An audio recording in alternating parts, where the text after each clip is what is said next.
देवघरातील बंद दरवाजा भाग 3. रात्रीचे 12 वाजले होते.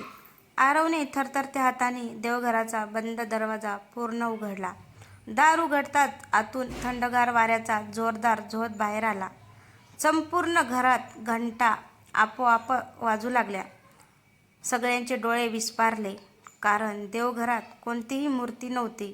फक्त मधोमध एक जुनी लाकडी पेटी ठेवलेली होती. त्या पेटीवर लाल रंगात लिहिलं होतं, ही पेटी उघडणाऱ्याच्या त्या पेटीवर लाल रंगात लिहिलेलं होतं, ही पेटी उघडणाऱ्याच्या घरावर 7 पिढ्यांचा शाप येईल.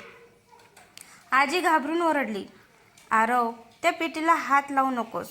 पण आरवच्या मनात एकच प्रश्न होता, जर ही पेटी इतकी धोकादायक आहे, तर ती देवघरात का लपवली होती? त्याने हळूहळू पेटीचं झाकण उघडलं. धाडम! संपूर्ण घराचा वीजपुरवठा बंद झाला. अंधारात फक्त पेटीतून निळसर प्रकाश बाहेर पडत होता.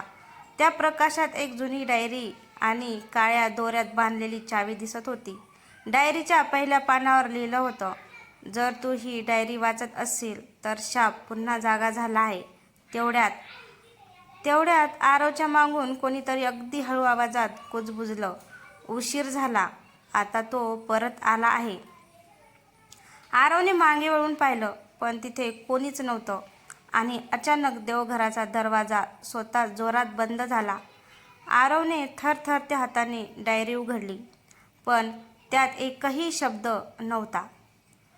फक्त शेवटच्या पानावर रक्ताने लिहिलेलं एक वाक्य दिसलं, रहस्य डायरीत नाही, देवघराच्या भिंतीमागे आहे.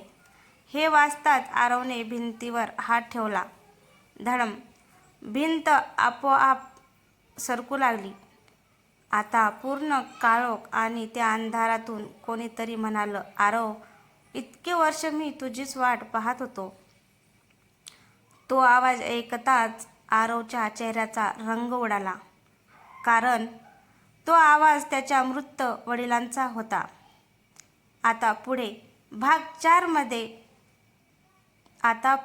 4 मध्ये आपण पाहणार आहोत, देवघरांच्या भिंतीमागे कोण होतं आणि आरवच्या वडिलांचा आवाज खरंच कोणाचा होता, हे पाहणार